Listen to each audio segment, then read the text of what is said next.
My name is Laura Kipnis, and I'm a professor at Northwestern University where I teach film.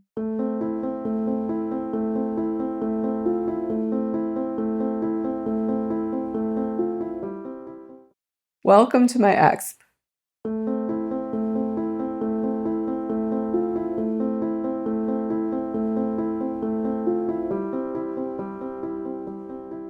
I wrote a book quite a long time ago now called Against Love.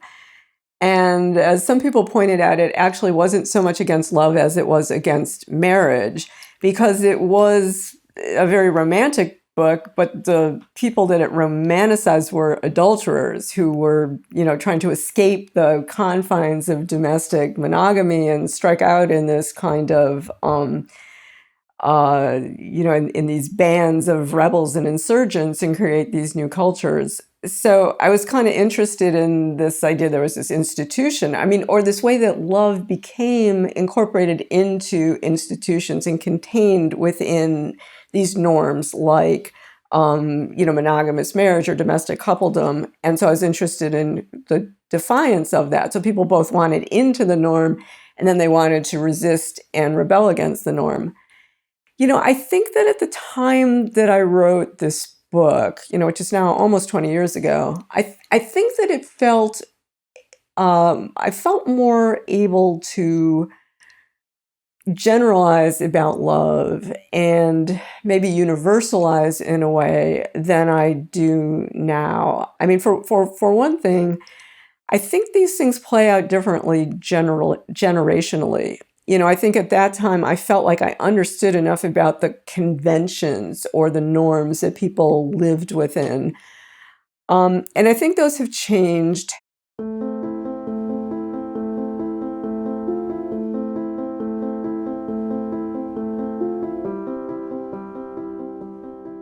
If you look at the younger generation now, let's say millennials, these are people who are saddled with student debt in the United States. They, are now increasingly jobless and will be, more and more so after the pandemic.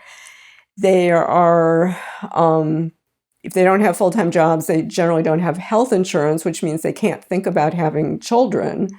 And they can't think about it anyway because, they're living in teeny apartments paying off their student debt. So, the kind of pathway or the glide path that used to be, you fall in love with somebody and you get married and you procreate. And, that was both the case in heterosexual couples and increasingly in same-sex couples. I think that that's kind of different for the younger generation, for millennials. And, you do see the rise of these sort of old ways of organizing your personal life. This explosion of new kinds of forms, like people will tell you they're polyamorous or they live in thruples, which is like a threesome, or, people are experimenting with gender fluidity. And, so the sexuality is less the important point, I think, for a lot of young people than the gender position. Like, gender is the place to explore freedom, where sex is kind of, okay, that was very last century.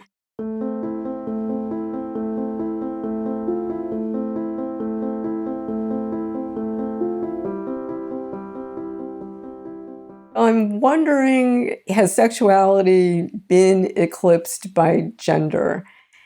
And on campus, I think that is very much the case. I think that sexual freedom, whatever that means, is kind of taken as a given. I don't see as much like interest or curiosity or activism around sex. The activism you see and hear about is around gender, I think. So you have the rise of people telling you or declaring themselves to be non-binary as far as gender, or gender queer or gender fluid. There's the rise of trans culture, trans studies, and, trans people generally would adhere to a gender binary in the way that non-binary people are questioning the gender binary.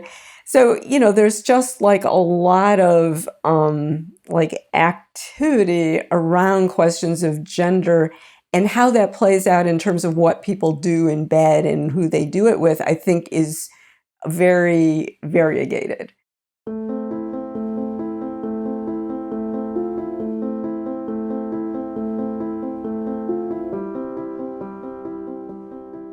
I think romance is probably more difficult now than it ever was.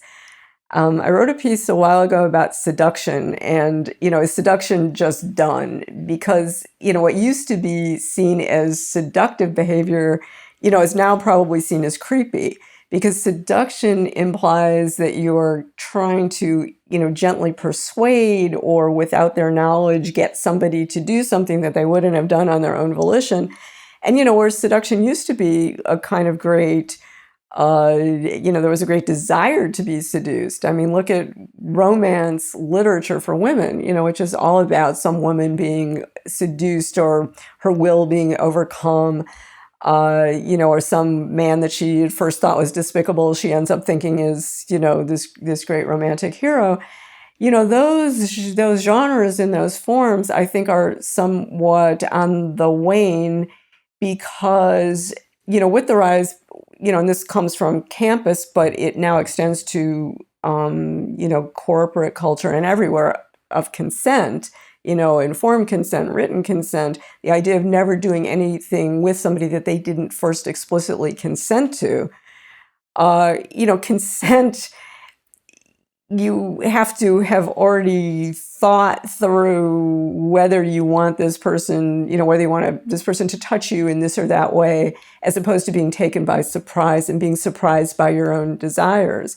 So there really are these shifts in norms, and the idea that something could happen to you that you didn't know you wanted to have happen to you, I think, is not a very prevalent idea anymore.